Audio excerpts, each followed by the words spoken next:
자, 이제 경자일주를 공부하겠습니다만, 경자일주를 이제 공부하실 때 여러분이 주안점을 두셔야 될 게 있어요. 물론 제가 이제 일주 분석을 얘기할 때는 자의 형상, 삼명통의 자의 형상, 천간지지의 어떤 동물의 형상, 이미지, 그림 등등, 그리고 천간과 지지의 각각의 특성, 그리고 우리는 12성, 12운성, 12진살, 공망 등등을 가지고선 자평과 신살의 영역을 아울러서 하나를 쭉 끄집어낼 수 있는 것, 이것을 머릿속에 염두에 두시고, 그 다음에 우리가 이제 경자일주를 공부하는 데 있어서 이제 여러분이 주안점을 두셔야 될 게 뭐냐면, 이번에는 자수, 즉 일지의 자수가 갖는 의미에 대해서 아마 여러분이 완벽하게 이해를 하신다고 한다면 아마 경자일주는 아마 공부를 거의 하시게 될 거예요. 그 다음에 또 하나, 경자일주는 크게 상관을 보고 있어요. 그렇죠? 그 다음에 여러분이 공부할 주안점이 자수고요. 더불어서 자오의 충까지 우리가 자오의 동태를 공부를 하시고, 그 다음에 이양 상관이라고 한다면 여기는 금수의 상관이에요. 그렇죠? 음의 수용의 상관이에요. 반대로 양의 발산의 상관이 또 있죠. 대표적인 게 뭐예요? 갑오가 있죠. 그렇죠? 그래서 갑오와 경자를 여러분 동시에 비교해봐도 좋습니다. 근데 어떻게 되었든 간에 오늘 우리는 이렇게 경자일주라는 걸 가지고 이제 공부를 하시는데, 아까 말씀드렸습니다만은 일단은 자수의 주안점을 두고 오늘 공부를 좀 한번 해보시자고요. 자, 동그라미를 다시 한번 그립니다. 여러분 잊지 마세요. 정북이 있고 정남이 이렇게 있고요. 물론 정동에 정서가 이렇게 있어요. 근데 이 자오는 좌우선 해서 우리가 지구의 자전과 공전의 중심축으로 이렇게 나와 있습니다만, 실제는 지구의 그 중심축이 23.4도 이렇게 기울어져 있어요. 그렇죠? 그래서 사실은 이렇게 돼 있답니다. 그래서 여기가 축이 와 있고 이게 미가 와 있어요. 그렇죠? 그래서 여러분 가장 추운 때가 언제예요? 자월이 추워요? 추월이 추워요? 추월이 추워요. 섣달이 제일 추워요. 가장 추운 게 5월이 추워요? 미월이 추워요? 더워요. 미월이 덥죠? 왜? 그래서 삼복이 들어가 있는 거예요. 이게 왜? 23.4도 때문에 그래요. 그러니까 우리가 그냥 이 표면적으로 볼 땐 자오를 자오선의 이 지구의 자전과 공전의 중심축으로 놓고 볼 때 정북, 정남, 정향이라고 얘기는 하지만, 실제는 우리가 한난 조수의 추위, 더위를 따질 때는 실제는 축과 미가 가장 춥고 가장 덥다고 하는 것이 섣달과 삼복에 놓여 있기 때문이에요. 그래서 이러한 논리 때문에 그러는데, 자, 이제 자수를 놓았을 때 이거 보실까요? 여기는 목화의 영역이고 여기는 금수의 영역이에요. 그렇죠? 양의 발산의 영역이다. 이제 이해를 하셔야 돼요. 이거 완전히 기초예요. 여기는 음의 수용의 영역이다. 아이콘, 그림을 그립니다. 그림은 이런 그림이에요. 이런 그림이에요. 여기 아이콘은 이런 그림이에요. 이해가 되셨죠? 그러니까 이미 자수를 놨다라고 하는 것은 기본적으로 내가 여기에서 이 문이야, 문. 여기도 문이고, 문인데 어떤 문이냐면 여기는 양문을 놨고 여기는 음문을 놨다. 이해가 되시나요? 되셨을 거예요. 그래서 우리는 자오를 가지고 음양의 문이라고 한다. 그렇죠? 네, 음양의 문을 놨다 이렇게. 그래서 우리는 이 자수는 여기 해수가 여기 오게 되면은 뭐가 오나요? 사화가 이렇게 있죠. 해수는 육, 음이 모이는 곳이고 사화는 육, 양이 모이는 곳이고, 그렇죠? 그래서 결국은 해수가 지나서 자수로 가면 드디어 가는 것이 일, 양, 시생이 돼. 일양, 하나의 양이 시작하는 점이에요. 그렇죠? 여기 오화는 일, 음이 어떻게 된다? 시생한다. 하나의 음이 시작되는 점이다. 이런 얘기예요. 이건 충분히 이해하셨을 거예요. 그러니까 여러분, 한겨울에 지하수는 따뜻해요? 차가워요? 따뜻해. 이것 때문에 그래요. 일양 때문에 그래요. 한여름에 지하수는 차갑죠. 왜? 이름 희생 때문에 그래요. 근데 어쨌든 중요한 건 우리는 이 자수를 지금까지 이렇게 공부를 해서 제가 양문의, 음문의 이렇게 얘기해도 양문의, 음문의 얘기하면 어디에 놓여있다는 걸 아실 거예요. 그렇죠? 그래서 자수를 놨다고 한다면 껍데기는 음인데 껍데기는 왜는, 내는 어때요? 양이지요. 양으로 가지요. 여기는 어때? 껍데기는 양인데 사람들은 성격이 아주 급하고 아주 대단하죠. 여기도 그렇지만. 근데 여기는 음양이 다 걸려서 아주 소극적이야. 물에 물 탄 듯. 근데 여기는 아니야. 아주 대단한 사람들이란 말이에요. 이렇듯이 이렇게 경자 일주들은 전부 다 상관이 이렇게 사궁에 놓여가지고 외견은 말이에요. 외견은 어떠냐면 이렇게 금의 흰색을 놓고 해서 사람들이 아주 고고하고 도도한 척 이렇게 보인단 말이에요. 그런데도 돌아서면 어떻다고요? 제가 전 시간에 말씀을 드렸어. 일지에다가 수를 놓는 사람들은 해수가 되었던 자수가 되었던, 특히 이 자수를 놓게 되면 어떻다 그랬다고요? 수심이 있다. 이걸 반드시 기억을 하셔야 돼. 그러니까 겉보기에는 왜 고야? 아주 고고해. 근데 내는 어떻다고요? 고야. 내도 고야. 어떤 고예요? 외고, 내고하다 그래. 겉보기에는 고고하고 도도한데 속으로서는 고독한 사주팔자요. 마음속 그늘이 항상 있는 사주다. 우리가 그렇게 얘기한답니다. 그러니까 너무 깨끗해 사람이. 이 경금에 흰백이죠? 물이 있어요. 득수 이청을 해서 아주 깨끗한 사주예요. 혹시 여러분 이런 얘기 아시죠? 물이 맑으면 물고기, 큰 물고기 있어 없어요? 없어요. 이걸 가지고 옛날 우리가 후한서에 보면은 수청무대어 이렇게 얘기합니다. 수청무대어. 물이 맑으면은 고기가, 큰 고기가 없더라. 이걸 수청무대어 이렇게 얘기를 해요. 이렇듯이 경자일주도 금백수청의 사주를 아주 강하게 놨기 때문에 무조건 재관, 즉 목화가 없다라고 한다면 어떨까요? 사람이 없어. 사람이 모이지 않아요. 경자일주들은요, 그래서 친구들이 별로 없어요. 수심이 가득한 외로운 사주들이에요. 실제 여러분 보시면. 그래서 경자일주들은 신일수록 미인도 많지만 외로움을 많이 타는 그런 사주들이더라. 우리가 이제 그렇게 볼 수가 있는데, 자, 지금부터 이제 삼명통해로 한번 좀 쓱 들어가 보시자고요. 삼명통해로 들어가면은 경금은 뭐라고 나와 있죠? 삼명통해로 가면 경금은 위, 월 이렇게 나와 있어요. 그래서 달 이렇게 얘기해, 경금은. 그리고 자수는 뭐라고 나왔나요?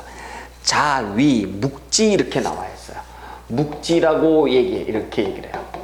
묵지 이렇게 얘기를 하는데, 묵지는 벼루의 벼루. 붓글씨.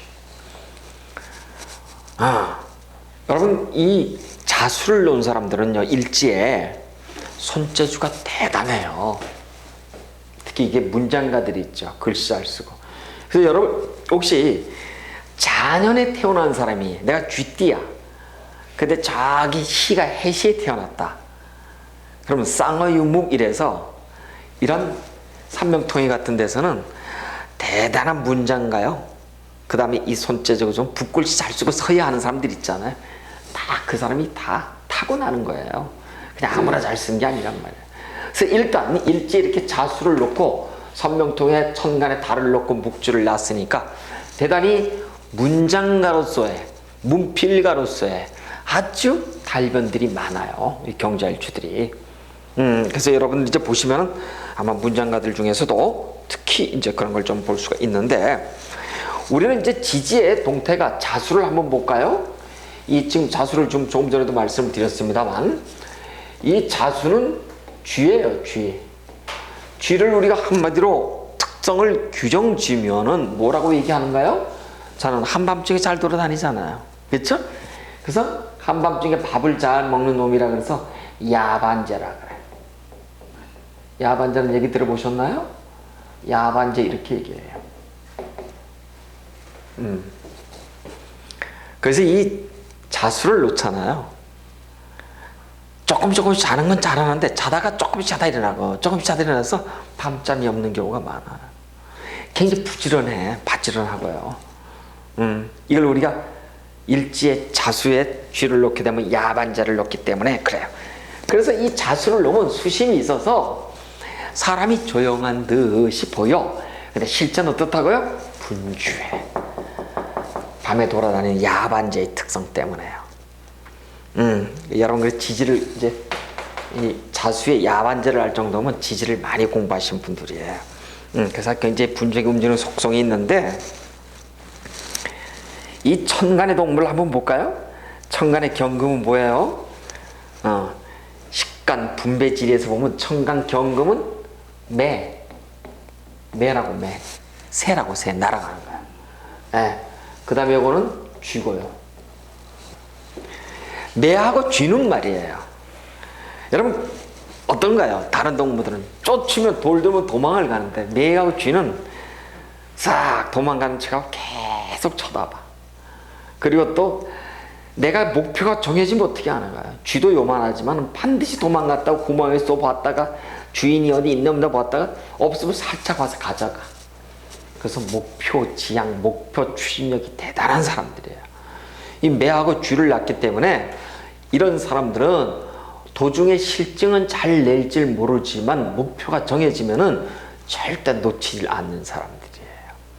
이 경금부터는 십성을 12운성의 포테로다고 우리 한번 설명을 해보자고요. 이제 그림을 가지고 쭉 이렇게 그렸어요. 그렇죠? 십성을 가지고 이제 포테로다가 한번 그림을 한번 그려보는데 맨 처음에 공부할 게 참 많네요. 전부 다 상관이잖아요. 그렇죠? 상관인데 경금이 자수를 보게 되면은 12운성의 포테로는 어디에 들어가든가요? 사에 들어가. 사. 죽음. 12운성은 각각의 특성들이 다 있습니다. 이 사는 사람이 잘 나가다가 쇠하고 병들어서 죽잖아요. 그렇죠? 또 묘에 들어가고 그럼 끊어지고 절에 들어가고 그럼 다시 포태가 다시 태로 들어가고 또 태기가 양으로 들어가고 또 장색도 태어나면 목욕시키고 그죠? 관대 권력 제왕 이런 식으로 계속 돌아간단 말이에요. 사에 왔어. 죽음이 완전 단절이에요. 다시 얘기해서 사에 들어간 사람은 음의 완벽한 수의 공간에 들어온 거예요. 목화토금수에서. 그렇죠.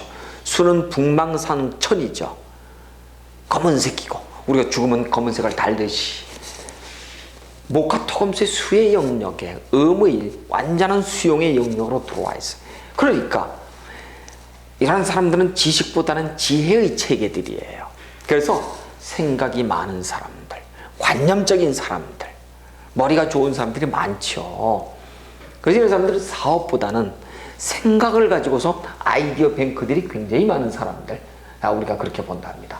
어쨌든 사라고 얘기하는 것은 생각의 영역들이에요. 관념의 영역들이에요. 그러니까 실제 이런 사람들은 어떤 문장가요, 문필가요, 그 다음에 화가요, 그 다음에 무슨 예술가요, 재능을 발휘하는 쪽에 있어야지 내가 어떤 사업을 간다고 하는 것은 좀 힘들어요. 그런데 여러분 이제 상관이 이렇게 사의 일지의 궁에 와 있죠. 그렇죠? 상관이 사궁에 와 있어요. 이렇게. 자기 일들을 우리가 이렇게 좀 알 수가 있고요. 그래서 일단 산액은 있지만 오와의 충운에 식상이 동요한다. 이렇게 보고 그 다음에 남명의 입장에서 한번 보자고. 이번에는 식상이 로광이야. 식상 로광은 남명의 입장에서 누구예요? 식상이 처가지요. 그렇죠? 남명의 입장에서는 식상이 뭐 굳이 육친을 얘기한다면 처가 중에서도 장모잖아요. 그렇죠? 그래서 식상 로광이 남자라고 보죠. 경자일주. 와이프한테 처갓집에 참 잘합니다. 잘합니다. 이렇게 잘하고, 그런데 아까 좀 말씀을 드렸지만 상관이 사궁에 놓여 있어서, 상관이 사궁에 놓여 있어요. 그래서 귀가 얇아. 그래서 이박이라 그랬어요. 부하내동 잘하고. 그래서 남의 보증 잘 서주다가 홀따닥 망하는 사람들이 경자일주에 참 많답니다. 그 이유가 바로 그렇더라. 우리가 그렇게 좀 알고요. 자, 이번에는 식상을 우리가 쭉 봤으니까, 자, 이제 식상을 봤으니까 재성을 한번 보자고. 이번에는 재성. 재성은 당연히 금인가? 목이네요. 목이에요. 그러면은 재성은 간목이 있고 을목이 이렇게 있죠. 그렇죠? 여러분, 간목이 자수를 보게 되면, 간목이 자수를 되면 갑자는 이제 그 제가 표를 드렸어요. 그렇죠? 목욕을 놓인다 그래. 목욕. 근데 목이라고 불러줬고 욕이라 불러도 좋아요. 근데 우리가 지금 없는 걸 데리고 오는 것을 뭐라고 한다? 인종, 이렇게 했어요. 그렇죠? 그 요 종자를 갖다 써. 그래서 대체적으로 이럴 때 쓸 때 목종이라도 좋고 욕종이라도 좋은데 욕자를 써요. 욕종인데 이 욕종이 어디 놓여 있어요? 사궁에 놓여 있잖아요. 그렇죠?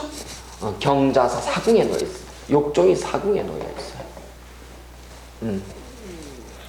그 다음에 이 을목이 예를 들어서 간목이 있을 수도 있고 을목이 있을 수도 있지요. 근데 여기는 일주만 보는 입장이라 간목인지 을목인지 몰라. 모르니까 우리가 두 가지 양태를 쓰는데, 없을 때는 간목을 쓴다. 무조건. 없을 수도 있잖아. 기준을 하지만 있다고 한다면 다 쓸 수 있어. 그렇죠? 을이 여기를 보게 되면, 을목이 자수를 보게 되면 을자는 병, 이렇게 얘기를 해. 병. 그러니까 병종에 사궁을 놓는다, 이렇게 얘기해요. 병은 우리 이제 12신세라고 배워요. 또 역마라고 얘기한다라고. 자, 그러면 우리 대단히 강하고, 그래서 경자일주의 남명의 재성은 실제 그렇게 썩 바람직하지 않더라. 그럼 육친을 하나 더 보면 부친이죠. 부친도 똑같잖아요. 욕종 병종이야. 아버지가 멋부리고 아버지가 돌아다니면 뭐라 그랬어요? 우리가 옛날에 막걸리 한 잔씩 먹는 한량이라 그랬죠. 한량사죠. 아버지가 한량이에요. 한량인데 사궁에 놓여 있으니까 아버지 역할이 돼요, 안 돼요? 안 돼. 안 된다고요. 그러니까 막걸리를 한 잔씩 먹고 돌아다니는. 그러니까 경자일주에 부친은 틀림없이 한량이 아버지가. 이해가 되시죠? 욕종에 병종에 놓여 있으니까 한량이야, 한량. 그렇다는 얘기야. 그래서 우리가 이제, 그런데 우리 아버지는 아니에요, 그럴 수 있어. 그 뭐예요? 당신은 재관이 잘 짜여져 있는 거야. 목화가 원국에. 우리 아버지는 잘 나가는데, 아까 제가 뭐라 그랬어요? 경자는 식상이 왕하기 때문에, 아주 한랭하기 때문에 목화, 조로도 그렇지만 재관, 재성과 관성이 잘 짜여서 득화 이해한다고 한다면 출산은 사주다 그랬어요. 그럼 목이 뭐야? 벌써 재성이잖아. 목화가 있다. 우리 아버지 잘 나갔지 뭐. 근데 없어. 그럼 뭐예요? 한량이지 뭐야. 그렇잖아요? 그렇다고 도움이 안 된다는 거야, 재성이. 자, 그럼 이번에는 관성을 한번 좀 볼까요? 자, 이제 관성은, 자, 관성을 이번에 한번 보는데, 관성도 인종이죠? 어디가 데려와야 돼. 관성은 뭐예요? 화네요. 화는 이제 병화를 놓고 하나는 정화를 놓자고요. 병화가 있거나 정화가 있거나 둘 중에 하나인데, 없다고 한다면 우리가 병화를 무조건 용합니다. 없다고 한다면 무조건 양간을 갖다 무조건 들이대는 거예요. 근데 병화 같은 걸 한번 보시자고요. 병화가 자수에 오게 되면 일지에 태를 놓는다, 이렇게 얘기해요. 태는 뭐예요? 뱃속에 지금 태기잖아. 태기. 이렇게 들어. 그러니까 태종, 관성이 태종이 사궁에 놓였죠. 그렇죠? 그래요. 그 다음에 또 이번에 화를 보자고. 화는 정이 자에 오게 되면은 절이라, 이렇게 얘기해. 절. 끊어졌다고 얘기해. 그러니까 절종 사궁에 놓여요. 다시 얘기해서 관성이 여기 보세요. 절태로 이렇게 들어와 있죠. 관성이 절태 사궁에 놓여 있어. 그 관성은 나의 공직의 직업이에요. 공직. 응? 공직의 직업이 절대로 들어와 있으면 내가 공직에 인연이 있어요, 없어요? 없어, 땡이야. 공직에 관념은 있어도 내가 들어갈 수는 있지. 그런데 근무가 돼요, 안 돼요? 안 돼. 롱런이 안 돼. 다니다 말어. 그리고 이게 관성이 절대로 들어가 있으면은 대체적으로 사람들이 공부는 해서 하고 싶어. 돼도 직장이 다니다 말어. 안 되게 돼 있어, 그게. 관성이 절대. 그것도 사궁이야. 그 관성은 나의 공직이면서도 나의 직업이기도 하지요. 이게 사회적 관점이에요. 근데 사궁이야. 근데 이 사람은 보시자고요. 관성이 절대 사궁이란 얘기는 직업이 몇 개라는 거예요. 직업이 올곧게 하나가 될까요? 아니면 직업이 100개라는 얘기예요. 직업이 오케이 100개라는 얘기야. 그래서 경자일주가 재관이 유기하지 않으면 직장 생활이 무지무지 많아. 여러분 보세요. 일단 일지가 상관이 로광으로 들어와 있죠. 일지가 상관이 로광으로 들어와 있다고 한다면 무조건 일지가 식상 상관이 놓여 있다고 한다면 직업이 굉장히 많습니다. 식신도 그래요.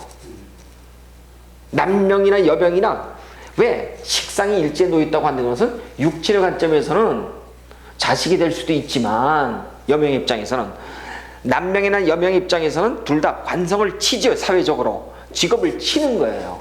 그러니까 직업이 꼴백번. 심리적 관점에서 뭐예요? 오지랖이잖아. 오지랖은 일관성이 있다 없다? 없어요.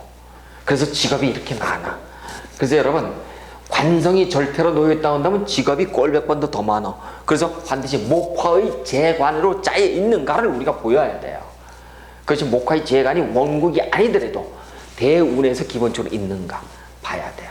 그러니까 여러분 딱 보자마자 사주팔자 여러분 앱에다가 딱 넣으면 어때요? 어플에다가 갑술 만세력에 딱 집어넣으면 쭉 나오죠. 목화가 돼 있네? 괜찮은 사주예요. 목화 식상은 나한테 건강을 얘기하는 거예요. 비검은 형제자매를 얘기하는 거고요. 그래서 경자일주에게 유금이 들어오면 건강이 나빠지거나 형제자매가 어떻게 된다고요? 갈등하는 거예요. 이렇게 도화오네. 근데 망신운을 볼까요? 이번에는 망신운이야. 망신운은 내가 경자일주는 지금 물이 지금 문제잖아요. 그렇죠? 근데 이렇게 식신을 또 봐. 그럼 오지랖이 넓어져서 진짜 망신 떠는 겁니다. 그 다음에 인목은 뭐예요? 인자. 이건 아까 우리는 귀문, 간살 이렇게 얘기를 했어요. 그 다음에 원진이라고 얘기를 했고요. 그러니까 이때 부부 갈등이 굉장히 심해져요. 조심해야 된다. 자, 이렇게 해서 우리가 봤다고 한다면은 다시 한번 제가 또 설명을 좀 살짝 좀 드리면은 분명히 아까 제가 동그라미를 그리고 첫 시간에 자오를 설명했어요. 그쵸? 이 경자일주는 반드시 자오의 충운에 반드시 십성의 전도 현상이 일어난다. 그러니까 자수가 저렇게 자수를 놓아 있는데 오화가 들어오면은 정관과 즉 식상이 어떻게 서로 부딪히죠.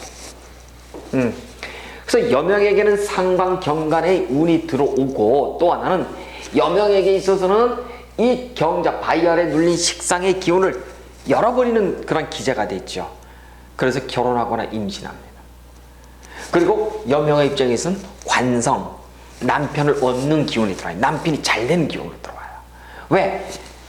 자수는 뭐라 그랬어요? 양문이기 때문에. 그럼 이모일주를 우리가 한번 보자고요. 이모일주가 자수를 만나서 좌우충 되면 어떻게 돼요? 이 남명이라고 보시자고, 예를 들어서. 그러면 이때 이 사람은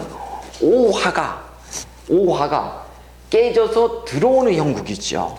이랬을 때는 대체적으로 좌우충으로 그대로 쳐버립니다. 재성이 깨집니다. 이럴 때요. 근데 여명의 입장에서는 양문이 열리잖아. 그렇죠? 이모 남명 입장에서는 음문이 시작되고 그래서 불행이 시작된 데 비해서 여명 입장에서 경자는 어떻다고요? 남명 입장에서도 경자는 남명은 또 어때요? 보니까 한편은 자식이고 자기 직업이죠. 둘 다. 그래서 일지에 자수를 놓은 사람이 충할 때 훨씬 일지에 오화를 놓은 사람 충하는 것보다도 전도가 밝아요. 왜? 우리는 양문을, 그렇죠? 양문과 음문의 변화의 관점에서 여러분이 이걸 보실 줄 알아야 된단 말이죠. 자, 이렇게 해서 우리는 경자라고 하는 것을 공부를 했습니다. 공부하는 양이 굉장히 많아요. 공부할 것도 많고요, 실제요. 단순하지가 않습니다. 그래서 여러분이 이제 일주를 아는 자, 사주팔자를 가지고 희롱하느라, 저는 이렇게 말씀드려요. 천간지지를 여러분 꿰뚫고 계셔야 되고요. 자, 그래서 일단 경자일주에 대해서 제가 설명을 드렸습니다만 뭐 그렇게 어려울 것 같지도 않아요. 일단 뭐 용어라든가 이런 것이. 그래서 쭉 자의 형상, 그 다음에 십이운성, 그 다음에 이제 공망, 그 다음에 십이신살, 그 다음에 이제 십이성, 그 다음에 물론 천간지지, 뭐 이런 걸 가지고 우리가 다 동태를 가지고 얘기를 하면서 마지막에 또 일반 신살까지 얘기를 했습니다만, 경자일주도 나름대로 이렇게 했던 60갑자를 공부하는 데 많은 도움이 되는 그런 일주들이에요. 자, 여기까지 설명을 드리고 질문하세요. 파축 집안에 신사 오면 네. 유자술이 주어라. 주어라. 네, 유자술 있잖아요. 유자술. 유자술 주라. 만미자니까 유자술 주어라 이런 뜻이에요. 유자술. 네, 요거 미자 아닐 미자지만은 그 다음에 뭐예요? 주어라. 주어라. 주어라. 네. 이게 파살이죠? 네, 파살이야. 근데 우리는 이거 신법 배울 때 이런 걸 파살이나 이런 게 있다. 그러니까 있다라고 하면 뭐하냐고, 쓰는 걸 알려줘야지. 있으니까 머리 좀 아프다. 응? 머리가 아프다. 제가 아까 비법을 얘기했잖아요. 무조건 파는 네. 무조건 중기, 지장간 중기를 파한다. 아셨나요? 무조건 파한다 이렇게 보시면 돼요. 지장간의 중기를 파한다. 그렇습니다. 제일 중요합니다. 그럼 해도 있잖아요. 그렇죠? 해.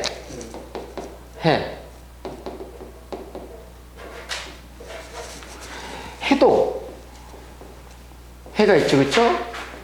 해인사에서 신해하고 미자가 죽어서 슬퍼요. 멋진, 이거 딱 넣어보시면 돼요. 그럼 해인사에서 멋진 신해하고 미자가 죽어서 슬퍼요. 이거 다 됐잖아. 멋진 네. 신해하고 미자가 신해하고 미자가 죽어서 슬퍼요. 그럼 49제 지내는 거죠. 해인사에서 슬퍼요. 하셨죠? 뭐 이렇게 외우셔야 돼. 그래야지만 잊어먹질 않아요. 또 이렇게 선생님이 가르쳐 줘야 돼요. 응? 뭐 이거 이런 거 배우지 말아요. 이렇게 하면 뭐 어쩌자는 거예요. 아니라니까. 그러니까 봐요. 해는 인사가 그대로 작용하죠. 지지가 그대로 하나하나 십성 작용하는데 무조건 파는 뭐가 작용한다? 중기가 작용한다. 이해가 되셨나요? 해는 어떻게 한다고요? 해는 무조건 지지가 그대로 십성 작용하잖아요. 십성 작용하잖아. 어떤 사람이 갑인이라는 사람이 사가 있어. 그럼 목생화에 목복의 비겁과 식신이 작용하잖아요. 그대로 작용한다니까요. 비식이. 근데 여기가 만약에 여기에 안에 이렇게 보자고요. 인해 어떤 사람이 갑인이야. 해가 있고 그럼 이건 뭐예요? 인호술이잖아.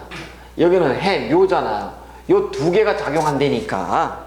요 두 개가 십성 작용한다니까. 이렇게 이해가 되셨나요? 잘 이해는 못했지만 오늘은 이거를 대한민국에서 아는 사람 저밖에 없다니까. 근데 좀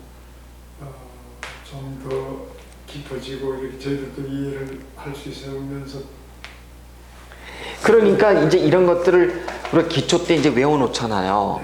완벽하게 외워놨으면 사용하는 방법은 어떤지는 모르지만 바로바로 그냥 뭐 인이 들어오면 이게 어떻고 저렇고 이렇게 얘기가 되는데 배우지 말아요. 그러니까 들어오는 우는 행운은 수백 가지가 들어오는데 예.